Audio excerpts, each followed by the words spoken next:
Libby spends most of her free time with Jennifer.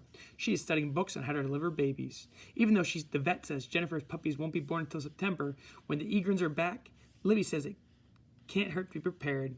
Jennifer should sleep inside at night, Libby announced at supper. Oh no, I said. She can sleep in my bed, Libby said. Oh please, Father. She needs to be where it's warm. Don't you understand? I'll ask the vet, Daddy said, but I think it's all right for her to stay in the doghouse as long as the weather's warm. Isn't it all right?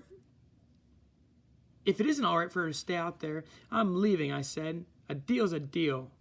Selfish person, Libby said, giving me a kick under the table. Lucky for me, the vet told Daddy it's fine for Jennifer to stay in her doghouse for the rest of the summer. When she isn't learning to be a dog doctor, Libby is practicing how to sing. She wants to play the part of Wendy in the camp production of Peter Pan. Libby's singing make her dancing look great. I never knew my sister had such an awful voice. I have to hold my ears when she starts in with her songs. I know she will never get the part of Wendy. Mouse and I are not trying out for parts in the play. We signed up to paint scenery instead. So did Sam Sweeney. He's already painted 4 elephants. Since when are there elephants in Never Never Land? Russ wants to play Captain Hook, but if you ask me, he looks like Peter Pan. On Tuesday, Libby didn't eat breakfast. She said she was too nervous about trying out for the play.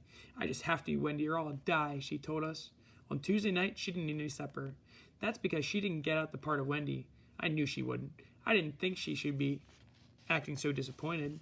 She got an important part of the play. You get to be Captain Hook. I told her, you're lucky, Libby. Russ would give anything to be Captain Hook. Well, let him, Libby cried. I don't want to play the part of some disgusting old man. He can't, I said. He's going to be Peter Pan. This news made Libby cry even harder. Daddy told Libby to get in the spirit of the play and accept her part. After all, she could be painting scenery like me and Mouse. The next day, Libby spent hours and hours in the bathroom looking at herself. I know, because every time I had to use it, she was in there.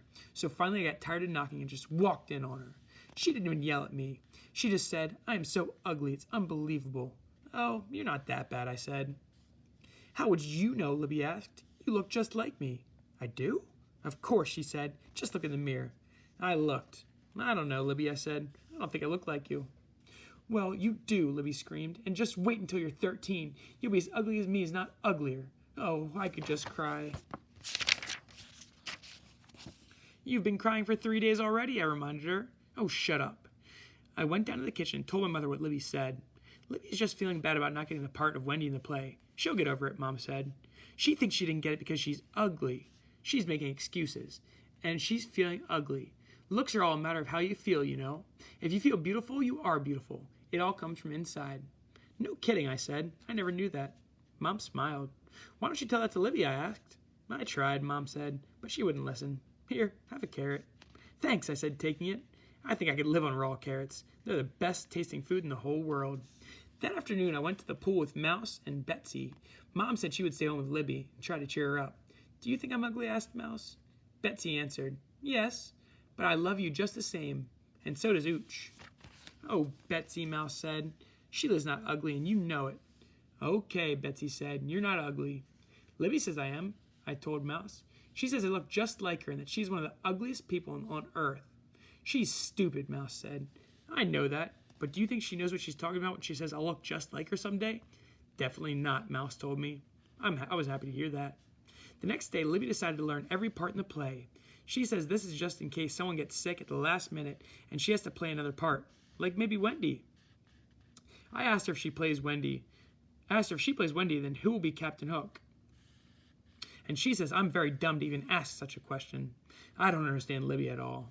Me and Mouse have finished painting 6 huge trees, and now we're starting on the archway. When Wendy and the other kids walk through it, that means they are in Never Never Land. They aren't going to fly across the stage like they're supposed to. They're just going to pretend to fly by flapping their arms. The problem is the archway won't stand up by itself. Every time we put it on stage, it falls to one side. So Mike, the counselor in charge of the scenery, says that me and Mouse are going to have to stand behind and hold it up while the play's going on. Mouse doesn't want to. She says it's too embarrassing. But I think that it'll be great fun to be on stage holding up such an important piece of scenery. All our parents are invited to the play, plus anyone else who wants to come. Daddy is taking a note about the production on the bulletin board at college. He is sure some of his students will want to see this show. The girl who's playing the part of Wendy is Marianne Markman. I think her name is very good for an actress. It sounds better than Libby Tubman. I wonder what my mother and father didn't think of that when they named my sister. Sheila Tubman doesn't sound much better, but at least I don't want to be a famous actress or ballerina. And anyway, I could always call myself Sunny Tubman or something like that. The thing is, the one thing I've noticed about Marianne Markman is that when she's rehearsing, she sings very nice and loud and is pretty good at her part. But as soon as anyone who isn't in the play sits down to watch, she sings so soft you can hardly hear her. I wonder what will happen at the night of the play. Libby is hoping Merriman will get sick and that she will have to play the part of Wendy. Since I'm always on stage holding up the scenery, I'm learning all the parts too. That way, if Libby plans on playing Wendy, maybe I can be Captain Hook. Finally, the night of the play comes. Daddy gave Libby a rose in honor of the occasion. "Oh, Father," Libby cried, "you are too thoughtful. I'm glad this play will be over tonight. I'm sick of it. I'm sick of my sister, the actress." Me and Mouse had to dress in blue and yellow so we'd blend in with the rest of the scenery in case either one of us shows through. Marianne Markman got there in plenty of time, and she wasn't sneezing or coughing or acting sick. Libby looked stupid in her Captain Hook suit, but Russ was a perfect Peter Pan. It's too bad he can't really fly. Everybody did fine during the first act except Mouse. Except Mouse coughed once when Russ was singing. He stopped right in the middle of his song and waited for her to finish. Marianne's voice was low but very sweet. When she ran through the archway, she almost knocked me over, but I hung on the archway and stayed up. Libby came on in the middle of the second act. She sang her song very loud, and when she was done, the audience clapped for her. I guess sometimes it is better to sing loud and be heard than to sing very nicely like Marianne, who nobody could hear but me and Mouse. Hearing Libby sing so loud seemed to make Marianne forget her lines because she just stood there and didn't say anything. Finally, I whispered the next line to her to help her remember. When she still didn't say anything, I said her lines for her. I don't know if the audience noticed this or not, because Marianne did not move her lips. I said her lines for her all during that act. Libby looked over at me for once and made a terrible face, but Marianne needed me. What else could I do?